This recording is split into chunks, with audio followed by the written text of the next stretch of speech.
మన ఫ్యామిలీ అందరికీ హాయ్ అండి.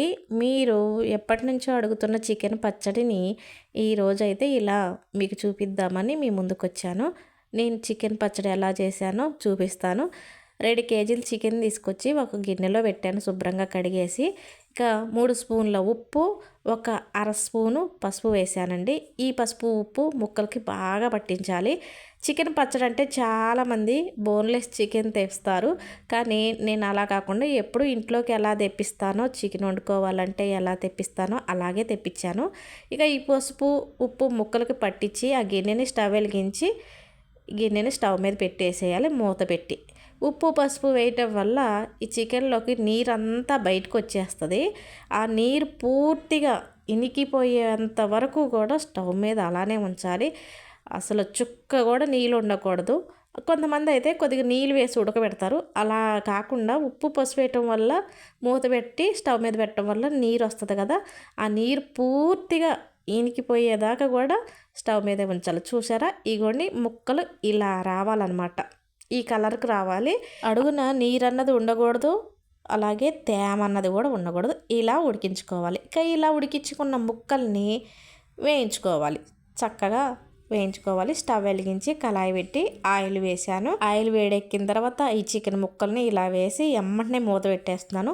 ఎందుకంటే మనం చికెన్ ముక్కలు ఆయిల్లో వేయంగానే నూనె బయటికి చిందుతుంటుంది. అలా చిందకుండా ఉండటం కోసం చికెన్ ముక్కలు వేయంగానే మూత పెట్టాను. ఒక్క 6 నిమిషాల తర్వాత మళ్ళీ మూత తీసాను. ఇక ముక్కల్ని ఇలా వేయించుకోవాలి. చక్కగా ఎరుపు రంగు వచ్చే వరకు కూడా ఈ ముక్కల్ని వేయించుకుంటే చికెన్ పచ్చడి అనేది బాగుంటుంది. ఇక ఇప్పుడు ఎర్రగా వేగినాయి కదా, ఈ ముక్కల్ని తీసి ఒక గిన్నెలోకి తీసేసుకున్నాను. ఇక మిగతా ముక్కల్ని కూడా అలాగే వేయించుతున్నాను. మీరు ఇక్కడ చికెన్ ముక్కలు వేసినప్పుడల్లా మూత ఇలా పెట్టుకోండి, నూనె చెందకుండా స్టవ్ నిండా పడుకోకుండా ఉంటుంది. ఏ పచ్చళ్ళైనా అందరూ ఒకే తీరుగా చెయ్యరు, ఎవరిష్టం వారిది. కొన్ని ఏరియాలు బట్టి కూడా కొన్ని రకాలుగా చేస్తారు. చికెన్ పచ్చడి ఎలా చేయాలో నేను నేర్చుకొని అటు ఇటుగా 10 సంవత్సరాలు అవుతుంది. 10 సంవత్సరాల నుంచి కూడా ఇలానే చేస్తున్నాను. ఇక చికెన్ ముక్కలు అన్నీ వేగేసినాయి. ఇక చికెన్ వేయించుకున్న నూనెలోనే కొద్దిగా కరివేపాకు వేసాను. అలాగే అల్లం వెల్లుల్లి పేస్ట్ అండి. అల్లం ఏమో 150 గ్రాములు తీసుకున్నాను, వెల్లుల్లి 100 గ్రాములు తీసుకున్నాను. ఇక అల్లం వెల్లుల్లి పేస్ట్ పెట్టేశాను. అయితే ఈ అల్లం వెల్లుల్లి పేస్ట్ కూడా నీరు తగలకుండా పేస్ట్ చేసుకోవాలి. ఇక ఆ పేస్ట్ని చికెన్ వేయించిన ఆయిల్ ఉంది కదా, ఆయిల్లో అల్లం వెల్లుల్లి పచ్చివాసన పోయే వరకు వేయించాలి.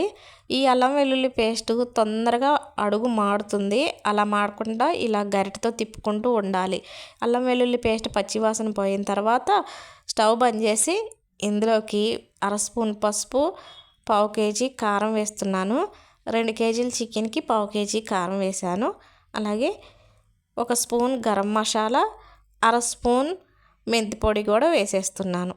ఇక ఈ మసాలాలన్నీ కూడా చక్కగా కలిసేలాగా గరిటతో ఇలా కలిపేసుకొని వేయించి పెట్టిన చికెన్ ముక్కల్లో వేసేస్తున్నాను. చికెన్ పచ్చడి చాలా అంటే చాలా బాగుంటుంది. నేను చెప్పిన విధంగా ఒకసారి ట్రై చేసి చూడండి, చాలా బాగుంటుంది. మీ ఇంట్లో వాళ్ళు కూడా మిమ్మల్ని చాలా మెచ్చుకుంటారు.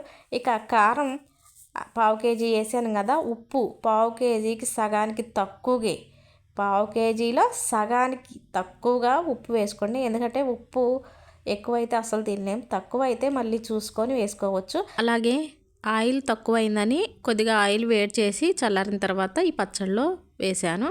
పచ్చడికి పులుపు కోసమని 4 నిమ్మకాయలు తీసుకున్నాను. 4 నిమ్మకాయల సగానికి కోసేసి ఇలా రసం పిండేసాను. ఈ రసం అలాగే వేడి చేసిన ఆయిల్ అంతా ముక్కలకి పట్టడం కోసం మరోసారి గరిటెతో పచ్చడి అంతా కలిసేలా తిప్పేశాను. పచ్చడి అయితే రెడీ అయిపోయిందండి. ఎంతో కమ్మగా ఉండే చికెన్ పచ్చడి నేను చెప్పిన విధంగా చేసుకోండి. చాలా అంటే చాలా బాగుంటుంది. ఇంట్లో వాళ్ళందరూ కూడా మెచ్చుకుంటారు. ఈ వీడియో నచ్చినట్టయితే లైక్ కొట్టి సబ్స్క్రైబ్ చేసుకోండి అబ్బా ప్లీజ్. అలాగే మీకు తెలిసిన వారికి